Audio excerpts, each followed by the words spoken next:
Looking at solutions number 8 and 9. 8 is aggressively support and promote innovations to accelerate the complete electrification of energy and transportation systems and improve building efficiency. Buildings, as we saw, are a huge fraction of the emissions, even in countries like India, where they want fancy buildings with glass fronts in a hot weather, which is increasing air conditioning demand and energy consumption. But good news is India also has made bold projections for converting to electric vehicles by 2030. Obviously, the infrastructure is not all in place, but if they wish to do it, they obviously can if they stay at it. Number 9, immediately make maximum use of available technologies combined with regulations to reduce methane emissions and black carbon emissions. So we are still talking about market-based, policy-based, and technology clusters. So reduce methane by 50%, black carbon emissions by 90%. So co-benefits of that are obviously huge. If we look briefly at the black carbon and co-pollutants from incomplete combustion, this is from the Climate and Clean Air Coalition again. So the main black carbon rich sources by region and sector. You have Latin America, North America and Europe, Africa, and so on. And here are the sectors. Resident biofuel cooking and heating, resident coal cooking and heating, on-road diesel engines, off-road diesel engines like the what is it called, the digger, I forgot. Anyway, you can see industrial coals and brick kilns, open burning of agricultural fields, which is a huge problem in India right now because the Kharif season is over, harvesting is done, they want to get ready for the Rabi season, and instead of using a tractor, which costs a lot, they just burn the crop residues, which creates unbreathable air in places like Delhi. Okay, so you can see that Northeast and Southeast Asia and the Pacific are massive compared to the other regions, but Southwest and Central Asia and other regions are not bad as well. The burning, residential burning is high in Africa and parts of Asia, not so much in North America and Europe. Okay, the impacts obviously range from ecosystems, dirty snow, which makes it melt faster, dirty glaciers, which make it melt faster, and clouds become brighter and reflect, so the black carbon is scavenged by clouds. So you can see the consequences here of sooty clouds absorbing light, changes in cloud and rain patterns. Instead of getting good rain, you might get drizzle because of the microphysics of the particulate matter and the absorbing properties of the black carbon. Black carbon is a dangerous local air pollution which can be transported across the globe because it can persist for a while.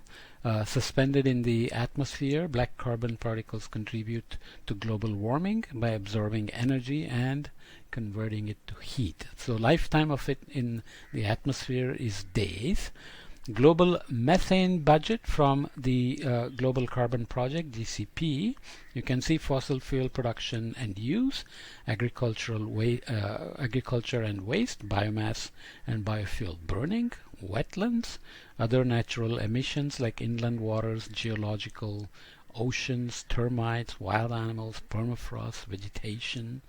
There are sinks from chemical reactions in the atmosphere, not necessarily a good news because it can get converted to carbon monoxide and carbon dioxide, and there are also sinks in soils. Okay, so total emissions for 2008 to 2017, you can see the growth rate here.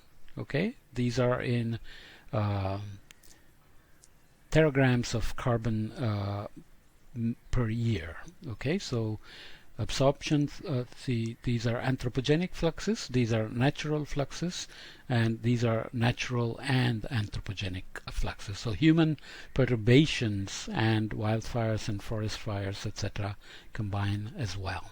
Okay, so the growth rate is not comforting at all, right? That's pretty massive.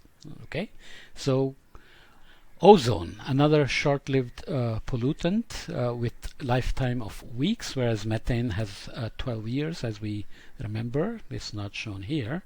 Tropospheric ozone is produced by sunlight acting on precursors like methane, carbon monoxide, non-methane volatile organic compounds, and nitrogen oxides together to produce tropospheric ozone. Tropospheric ozone is really bad. It's a major air and climate pollutant, causes warming, and is highly reactive oxidant, harmful to crop production. That's important to remember. Ozone has been shown to affect crop production significantly, and of course human health. It's really bad for health.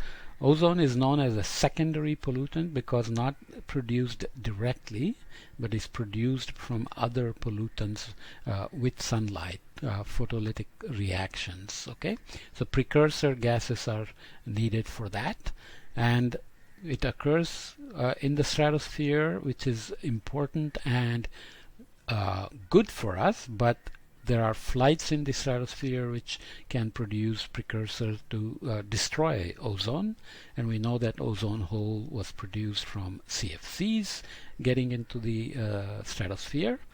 So precursors can be carried around the globe, okay, making it a transboundary pollution problem. Okay. Reducing the effects on agriculture occurs through reducing photosynthesis, reducing plants' ability to sequester carbon by reducing photosynthesis, reducing the health and productivity of the crops as well. Okay, 150,000 premature deaths are attributable every year to ozone pollution.